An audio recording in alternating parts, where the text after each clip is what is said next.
I do beg your pardon. I know I'm talking about horses, and I know you want to be involved, but really.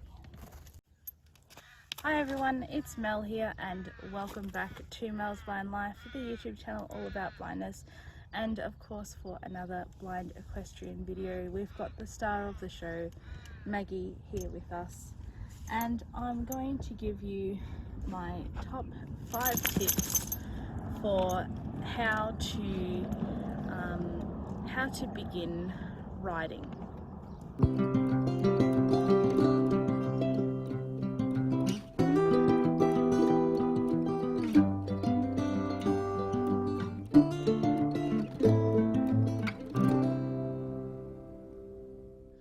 So, ladies and gentlemen, the day has come. Your 5, 6, 7-year-old daughter has asked whether she can start horse riding. Maybe your son has as well, and you don't know what to do with yourself. Or perhaps you're an adult and you have been interested in horses your whole life, and you've decided that it's time to start taking horseback riding lessons.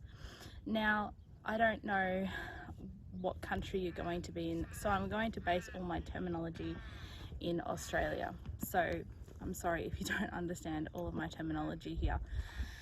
So my first thing that I recommend is that obviously you Google horse riding schools in your area. Now, if you are blind or have low vision and you are concerned about the location of a horse riding school, you can always use things like GPS, or get a person who is a sighted friend or family member to help you look on a map where that horse riding school is in compared to your home location. Please move your head, Maggie. Nope. Okay.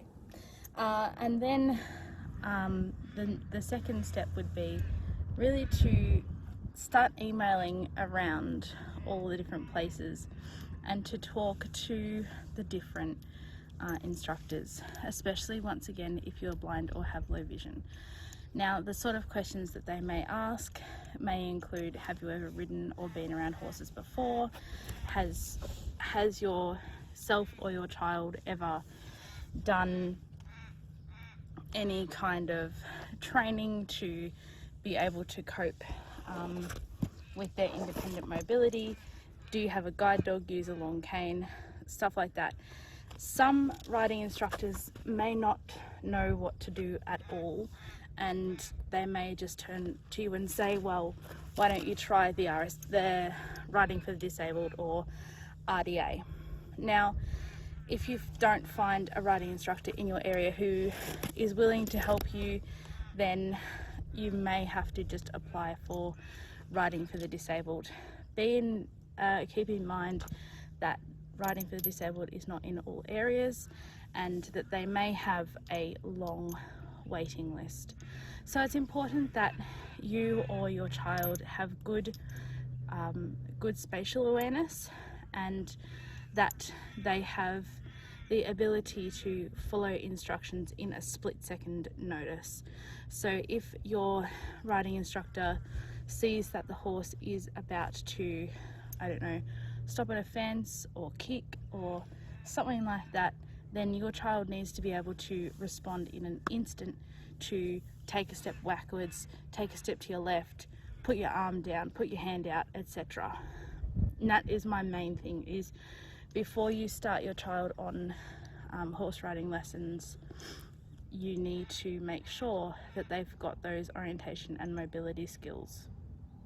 Now, for your first lesson, it may depend on the amount of experience you have had for your first lesson to determine what you do. Now, if you have never seen a horse, if you've never been around horses and you are completely blind, then my personal recommendation is that you ask the instructor to go at your pace. I know for some people who have never seen or touched a horse, they might not know what to expect, and especially if the horse is a full-sized horse. My horse is 15 hands, so she's fairly big, it might be kind of scary for someone who is blind, seeing a horse that size and thinking that they need to climb on a mounting block and get up on that horse. So if you are an instructor who is giving the first lesson to someone who is blind, my personal recommendation, if they haven't been around horses or anything before, would be not to expect them to ride in that first lesson.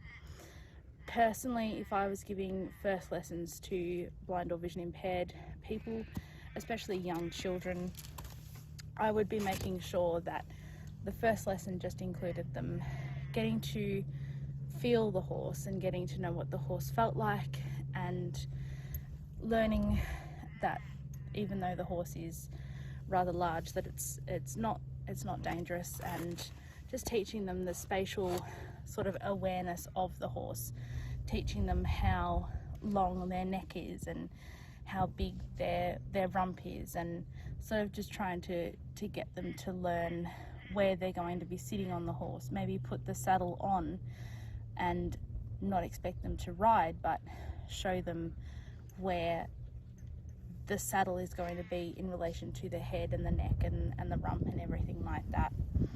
I also recommend that if you are doing a first lesson with someone who is blind or has low vision, that you make sure the horse is already caught, and if you have a barn, that they are already tied up either in a stall or in a tying up area like a yard or on a tie-up rail.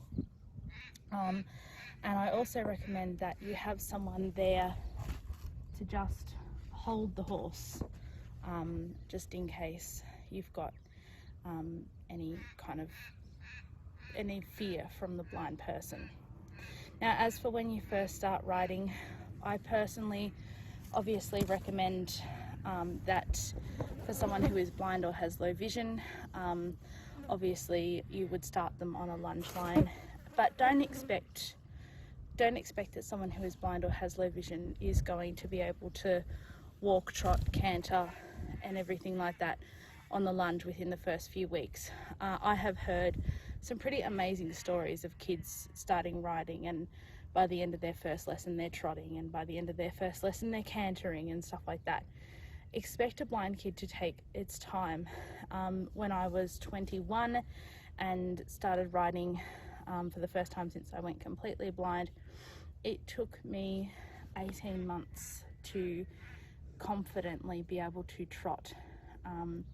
It took me 6 months to be able to confidently walk around the arena with steering the horse myself. So take your time. Don't expect them to be able to do everything. And then when you do start riding, just do it gradually. Once again with the spatial thing, let them feel the mounting block in relation to the stirrups, in relation to the saddle. Just let the student feel where everything's going to be and how it all works. So when you do start riding, as I said, show them where the mounting block is in relation to the stirrups. Show them where the saddle is in relation to the stirrups, and maybe even let them walk around the area that you're going to be riding with their cane or on-side a guide, so they get a feel for where they're going to be riding before you get on. Now, when you do start coming off the lunge line and you do start expecting someone who is especially totally blind to be able to ride independently, the first recommendation I'm going to make is that you do not do it in a round yard. I always rode in a dressage arena, a 40 by 20 dressage arena, and that was really good for me because I was totally blind by then and I couldn't see anything at all. So having corners was really good. And the other thing is we had a metronome, which was just a standard metronome that you use for music, for timing music, and we had one a horse length away from each corner of the fence, so that I knew when to ask my horse to turn. And then, as I said guys, just take it slowly, take it easily. Don't expect your blind student to be jumping and trotting and cantering around by the time they've been riding for 6 months, and do it at their pace. Make sure that you are transparent with both the rider, their parents if they're underage, and yourself. And make sure that they just understand where you're coming from and that you understand where they're coming from, and just enjoy the journey. Riding is an absolutely amazing thing to do. Being around horses is incredible, and I just hope that everyone gets to enjoy it in a fun and safe and of course accessible way. So thank you all for watching. Maggie, thank you for photobombing me. I really do appreciate that, and we'll see you next time. Bye guys. Thank you for watching this video.